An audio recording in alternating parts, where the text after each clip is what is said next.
Bonjour à toutes et à tous et bienvenue dans cette nouvelle vidéo sur la chaîne Nico. Aujourd'hui, une vidéo en deux parties. La première partie qui va parler de la modélisation d'une pièce dans le logiciel Maya, un logiciel donc de 3D, et un bref passage dans ZBrush, histoire de vous montrer une petite astuce en plus. Et comme vous pouvez le voir, aujourd'hui j'ai mis les lunettes. Et c'est pas pour faire la star, c'est juste pour vous montrer ce qu'on peut faire avec un ordinateur.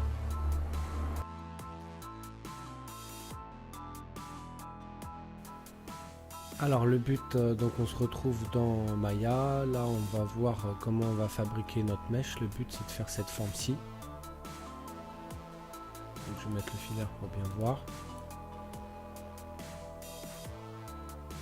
On va faire cette shape qu'on passera peut-être dans ZBrush pour lui mettre un petit peu de bruit dessus. Donc on verra ça après.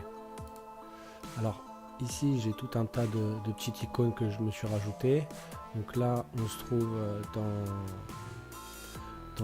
dans des petits onglets où on peut voir aussi notamment dans Polygone, on peut retrouver plein d'outils.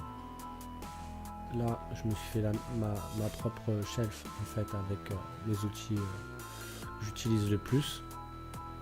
Ici si on veut créer un cube dans Maya, on va aller dans créer Polygone Primitive et on a tout un tas de pièces qui sont faites pour ça, sphère, cube, cylindre, cône, plane, torus, toutes les formes basiques qui nous permettent en fait de faire diverses modélisations par de ce qui nous va le mieux pour faire ce qu'on souhaite en fait quand on fait une modélisation. Donc là c'est de la modélisation traditionnelle alors que ZBrush c'est de la sculpture. Donc j'ai appuyé sur le cube, hop, il m'a mis un cube au milieu. Après on peut voir ici qu'on a notre channel box avec notre oscillation, nos rotate et nos scales. Si je vais dans Polycube, on a encore tout un tas d'options, ça va nous permettre de pouvoir rajouter des subdivisions à notre cube sur la largeur, sur la hauteur et sur la profondeur. Bon, en l'occurrence là je vais le laisser à 1 et on viendra, je vous montrerai une autre technique qu'on peut faire pour le faire manuellement parce que en fait ce que je veux faire c'est lui changer de taille. Donc pour le changer de taille je peux faire le scale comme ça, je vais mettre 5 partout, voilà. Et si par exemple j'avais laissé sur 1 que j'avais fait des modifications, j'aurais pas pu après aller dans mon Polycube et lui demander des subdivisions. En fait c'est un bug. Donc il faut bien saisir l'ordre des choses. Je vais vous le montrer. Là on a refait la même chose. Puis sur W il m'a créé un autre cube. Donc si par exemple je l'augmente mon scale comme ceci, je vais dans mon Polycube et que je lui demande une subdivision, normalement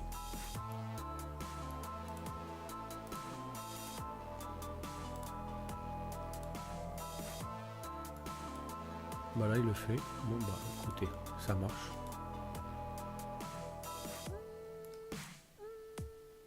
Bon bah c'est parfait. Donc là, ce que je veux faire, c'est, comme je vous l'ai montré tout à l'heure, c'est revenir à peu près à une forme comme celle-ci. Une forme très simple. Donc déjà, je vais compter. Donc on était sur 8. Donc si par exemple je reviens sur mon scale ici, que je mets 8, on aura la même taille. Ok. Je veux prendre ces faces en bas. J'appuie sur Shift pour sélectionner, voilà, W pour avoir mon translate. Et ce que je veux faire, c'est l'amener sur la grille. Je vais appuyer sur X pour l'amener. Donc là, en fait, il me prend un raccourci, c'est pas ce que je veux faire. Je appuie sur X. Voilà.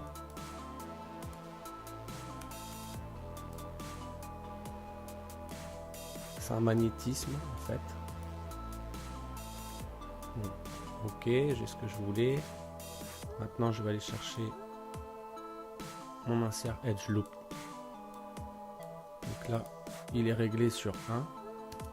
Je vais retourner dans Mesh Tool, insert edge, loop, et on peut voir qu'on a tout un tas de petits...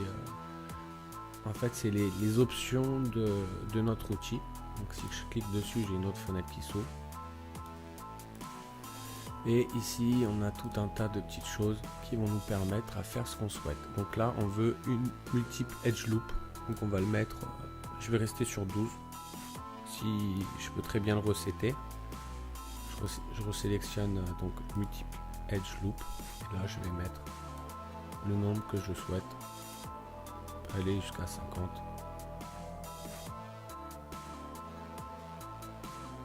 Je vais mettre 12.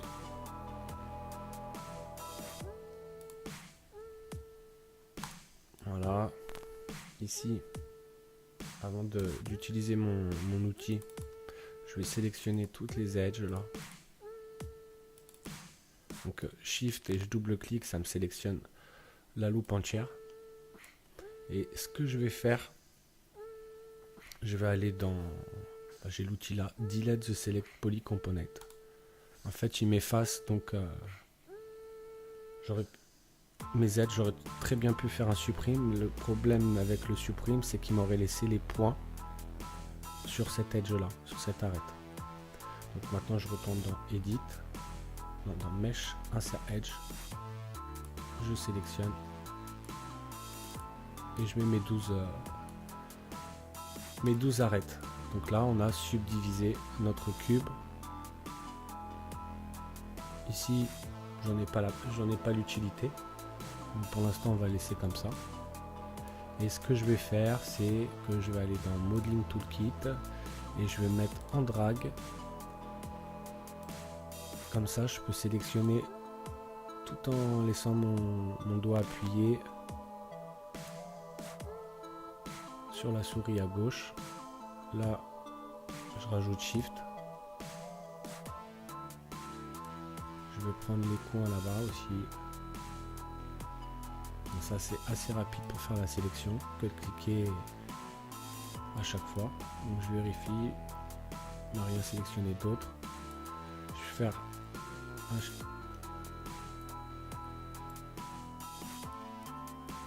Shift, clic droit, Extrude Face. Là on a un outil Gizmo avec un autre panneau qui nous permet donc de faire notre extrusion comme on le souhaite. En l'occurrence, je vais le mettre comme ça. Je vais mettre 5. Ok. On reviendra plus tard sur ces extrusions là. Donc maintenant, on va sélectionner 3 comme ça.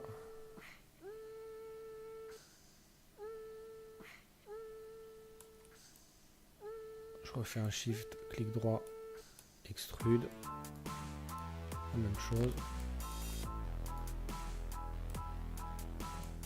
Je m'arrête un petit peu avant. Je suis pas obligé de me mettre à la même hauteur. On va faire la même chose ici.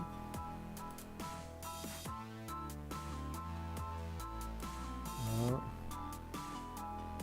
Là, au lieu de prendre la même chose symétrique, je vais faire l'inverse. Clic droit, Shift, extrude. J'extrude ma partie. Idem, j'essaye de prendre une autre taille.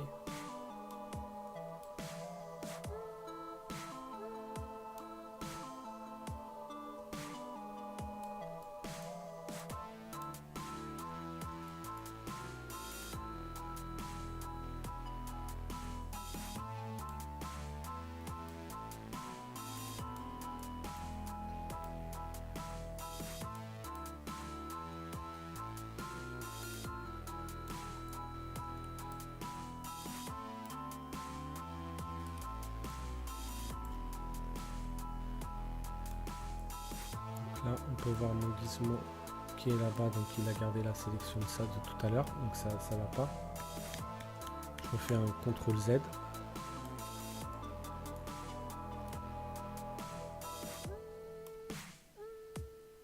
Donc, bien faire attention à ça, je le monte encore un petit peu.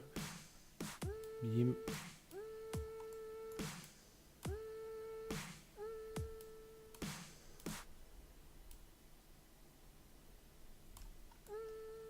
Ok, c'est bon.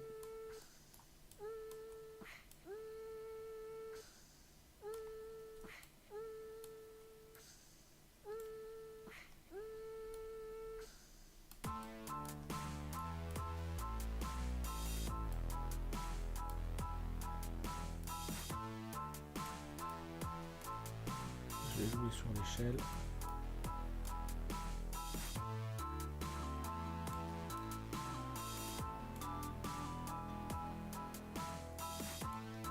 C'est assez rapide, assez facile, rien de bien compliqué. On sélectionne nos faces. Comme ceci. Là, je viendrai... Moi, je les prends toutes. Ce qui me reste.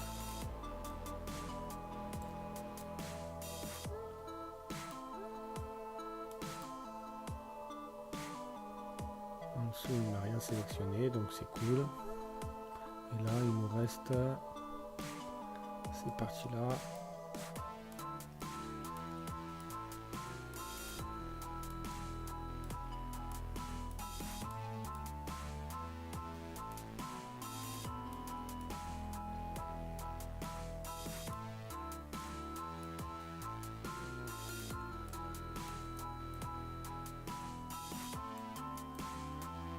Toujours pareil, Shift, clic droit, extrude. Je mets à la hauteur que je souhaite. J'essaye de casser un petit peu. Voilà. J'ai fait une échelle. Je vais refaire une échelle sur tout. D'ailleurs, je vais sélectionner.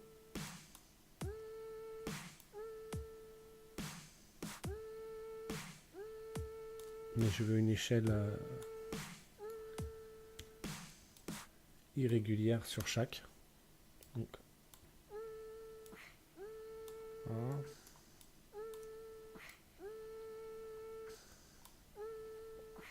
Avec le drag, c'est assez rapide de le sélectionner. Si j'avais laissé sur pic, je serais obligé de cliquer à chaque fois sur chaque face. Donc c'est un peu pénible.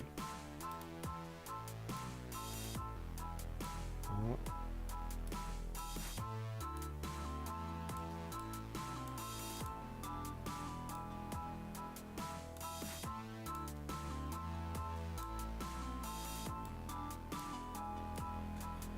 Je peux même jouer sur la rotation. J'appuie sur E pour avoir l'outil de rotation. Et j'ai mis une petite rotation.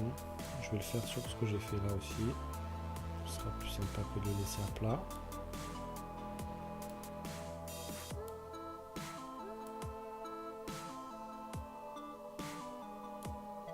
Donc là, j'appuie sur CTRL pour les enlever. Et je refais une petite rotation à l'intérieur. Voilà. Sélection. Rotation à l'intérieur aussi. R pour l'outil échelle. Je préfère le faire à plat avant de mettre ma rotation. Je vois mieux ce que je fais en fait. E. Et je donne ma rotation.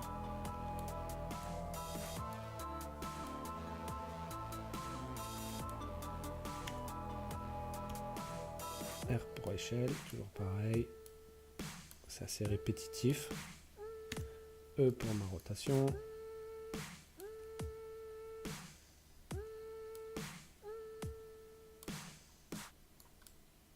Même chose, je sélectionne mes quads, mes polygones. R pour échelle. Si je veux la translation, j'appuie sur W. Je peux bouger comme ceci sur les axes que je souhaite. Donc là j'ai bougé sur ça, je redescends dessus, je me remets en rotation, je vais aller vers l'intérieur. Voilà. Ok.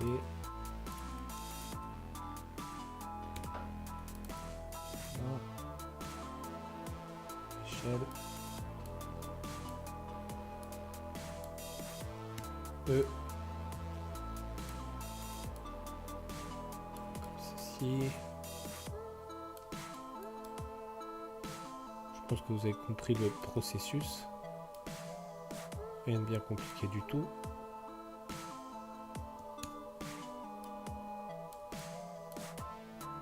L'échelle, la rotation. Je vais faire la même chose pour le milieu.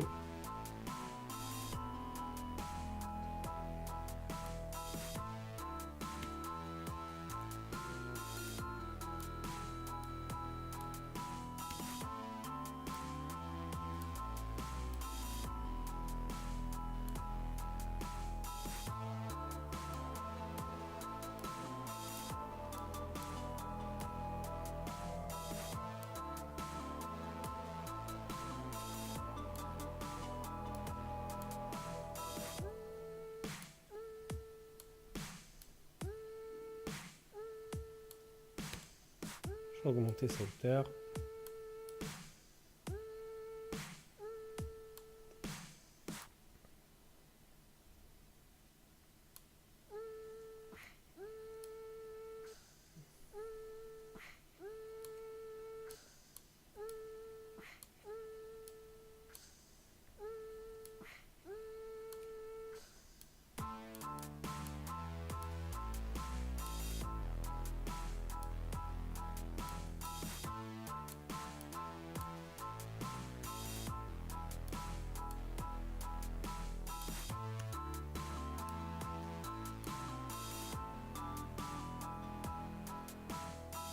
Là, on peut voir qu'on est assez irrégulier, c'est exactement ce que je voulais. On va terminer par celle-ci.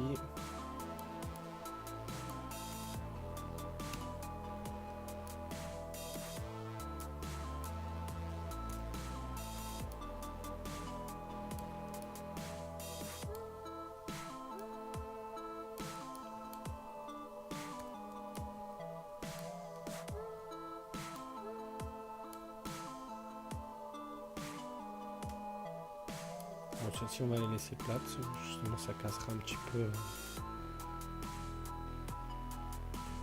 Ok. Donc, je vais revenir sur pic. Maintenant, ce que je vais faire, quand j'appuie sur 1, donc ça reste comme ceci. 2, en fait, je smooth avec le filaire. Et 3, c'est un smooth preview, on appelle ça. Si je veux smoother mon objet, en fait, je vais aller dans Mesh et Smooth. Et lui, il va me rajouter des polygones sur le mesh. Et moi, c'est pas ce que je veux. Je veux qu'il reste comme ça. Mais en fait, le 3, ça me permet justement de voir où j'ai des tensions, tout ça. Donc, ici, je voudrais que ça reste... Donc, je vais aller dans Mesh Tool, Insert Edge. Vous allez voir. Je vais mettre une edge. Ouais. Donc ici, pourquoi ça fait ça? Parce qu'en fait, tout à l'heure, on l'a réglé. Et on l'a pas reseté. Donc je vais simplement faire un petit reset. Relative distance from edge, c'est exactement ce que je veux. Et maintenant, je vais avoir accès à une edge que je place où je le souhaite. Donc là, en l'occurrence, je la veux en bas. Voilà ce que ça fait. Je vais faire la même chose ici. Sur chaque partie et également sommet pour garder en fait la shape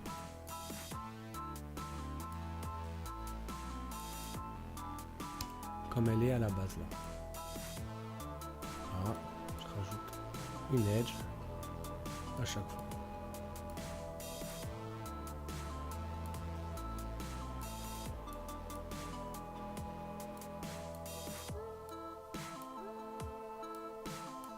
ça une edge de maintien.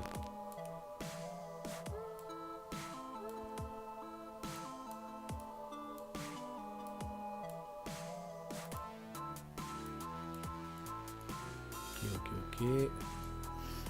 Même chose ici. J'appuie sur 3. Si je clique là, on va faire la même chose au-dessus.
Voilà la forme que je voulais donner à mon objet, très simplement. Maintenant on va l'exporter en OBJ. Je sélectionne mon mesh. Avant de l'exporter, ce que je vais faire, je vais aller dans Edit, Delete by Type, History. Comme ça nettoie mon objet. En fait ça délète, ça efface son historique. Donc maintenant il est toujours sélectionné. Ce que je vais faire, c'est aller dans File. Ok, il va bien s'ouvrir, merci. Export sélection. J'ouvre ma petite boîte d'options, OBJ, ok, nickel.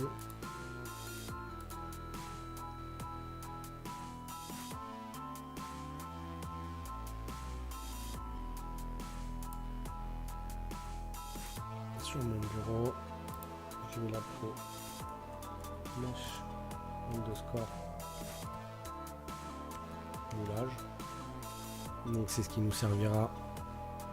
Ça, on va l'imprimer pour pouvoir faire notre moule dans un second temps. Et on verra pourquoi et avec quoi on fera notre moule. Donc on est bien sur le bureau. En OBJ, le nom, il est bien sélectionné. Ok, donc on se retrouve dans ZBrush. Ici, la pièce est déjà en place. J'ai simplement fait un import. J'ai cliqué sur import. J'ai été chercher mon mesh sur le bureau. Et donc, il est venu. On peut voir qu'il est ici. Donc, il s'est bien apporté. Ici, on peut voir qu'on a 1080 points sur notre mesh. Donc, le but, c'est de rajouter, de voir ce que ça va faire avec un noise. Donc quand on fait ça, ce qu'il faut faire, donc là déjà j'ai bien édité ma pièce. Donc ce que je vais faire, c'est que je vais lui rajouter de la subdivision. Je vais aller dans géométrie et je vais faire un divide. Donc à chaque divide que je fais, on voit ici que le nombre total de points il change. Donc je vais encore faire un autre divide, encore un.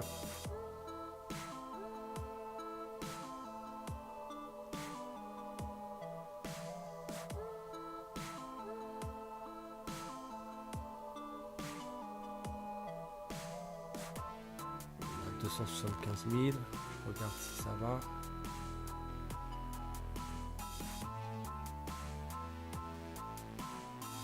C'est plutôt pas mal. Donc en fait ce que j'aimerais faire c'est regarder donc on va aller dans le plugin alors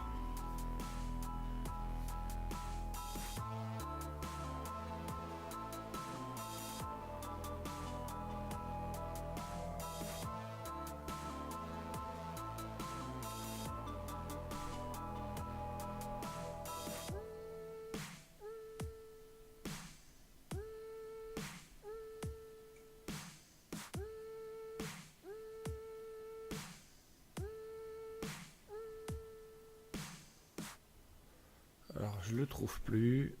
Où est-ce qu'il se cache? Voilà, en fait il est dans surface. On va y mettre, on va activer le noise. Donc ici après on a tout un tas d'options.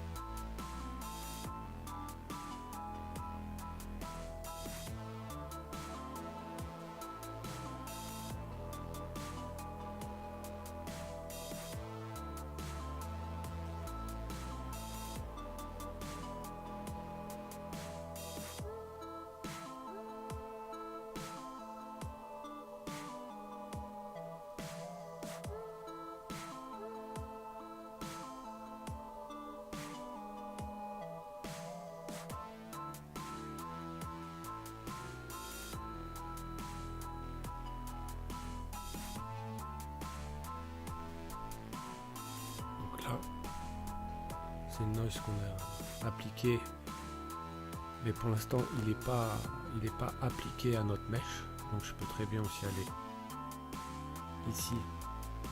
On a tout un tas de noise prédéfinis. On va aller voir celui-ci.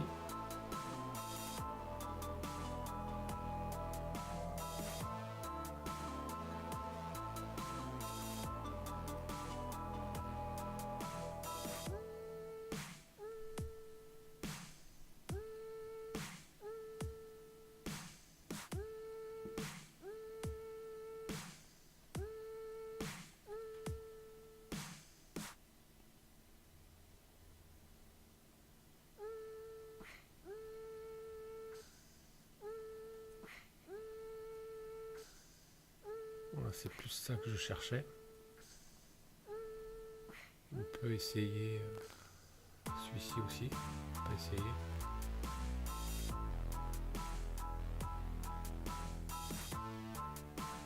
Après, je peux aller dans Edit. Changer l'échelle.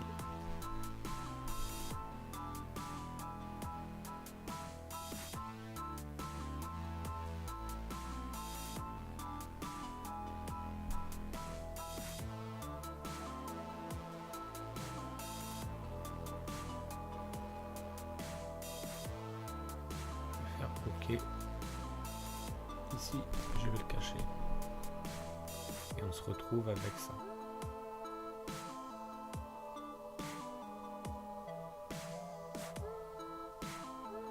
Donc maintenant, si je le veux sur mon mesh, je suis obligé de l'appliquer. Et là, on a ça. Alors pourquoi ça nous fait ça? Tout simplement parce que notre mesh n'est pas assez subdivisé. Donc on va retourner dans géométrie et on va lui demander de se smoother un peu plus. Donc on va aller,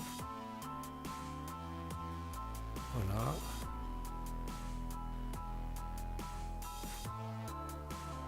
Je vais l'appliquer.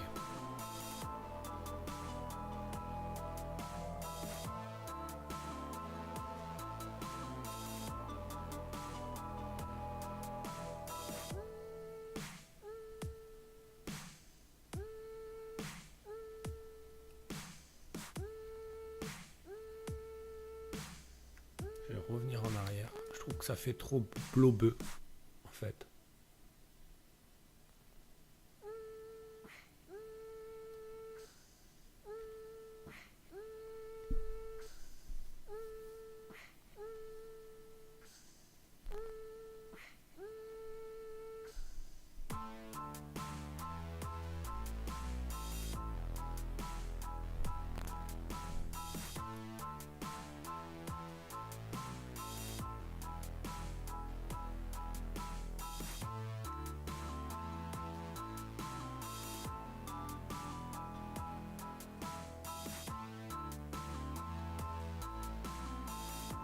J'aime bien celui-là aussi.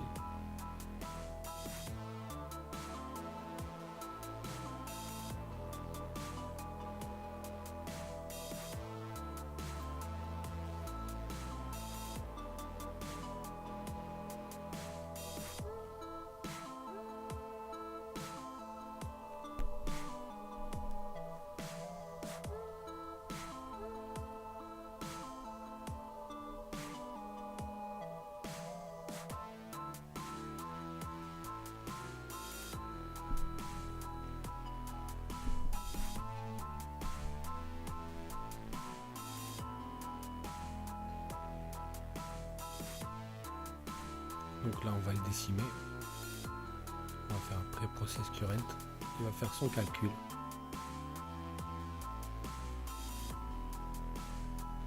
Ok, donc là on peut voir que le plugin a fait son pré-process. Une fois qu'on a fait notre pré-process, on détermine le pourcentage sur lequel on veut faire notre décimation et on clique sur décimètre current. Donc là je vais laisser 20% et on va voir. Donc là il me fait une sauvegarde automatique. Ok.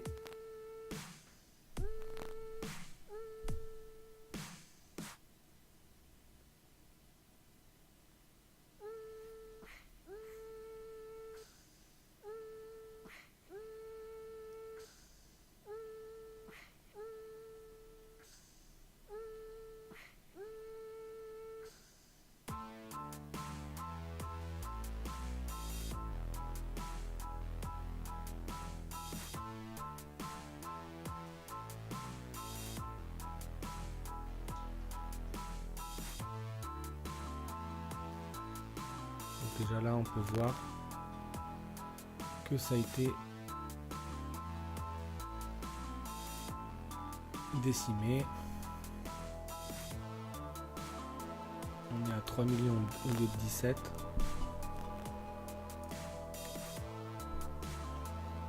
Je reviens en arrière.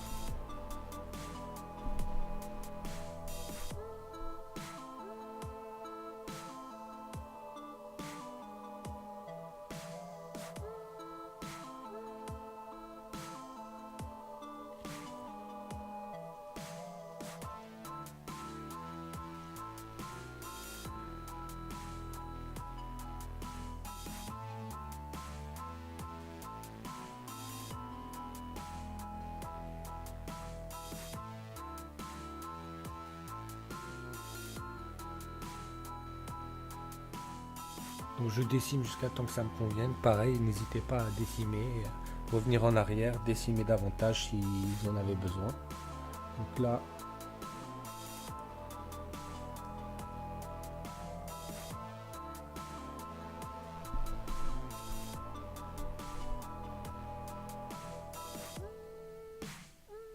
je vais revenir en arrière. Je fais des petits tests.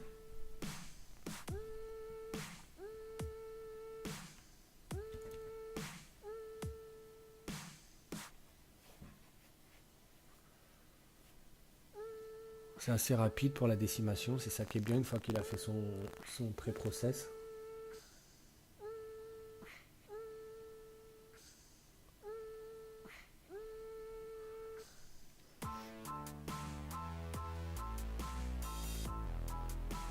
Je vais rester sur ça.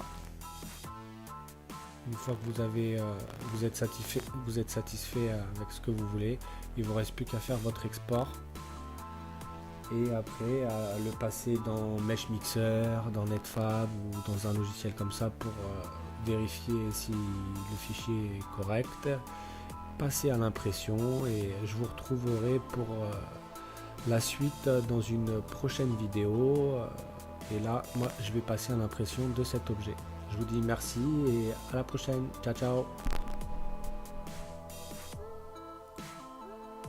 Alors on va apporter une petite modification au niveau de la taille parce que pour le démoulage à mon avis ça risque d'être la galère au niveau des passages ici entre chaque. Donc pour faire plus facile, ce qu'on va faire c'est qu'on va jouer sur l'échelle sur la hauteur.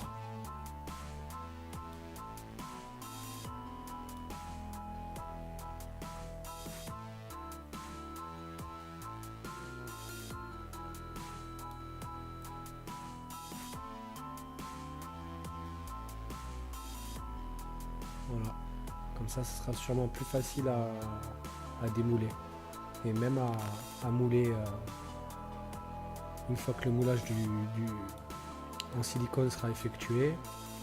Pour remplir le moule, ça sera largement plus facile que d'avoir une grande hauteur pour remplir les trous et surtout après l'enlever, ça risque d'être compliqué. Voilà. Après l'export en OBJ.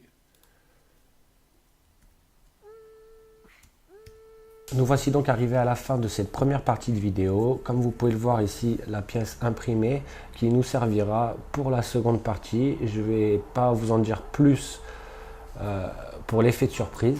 Mais donc par rapport à l'ordinateur, on peut voir que on l'a réduit en fait sur la hauteur. Et vous comprendrez pourquoi dans la seconde partie de la vidéo. J'espère que cette première partie vous a plu et je vous attends dans la seconde partie la semaine prochaine. Allez, merci, au revoir.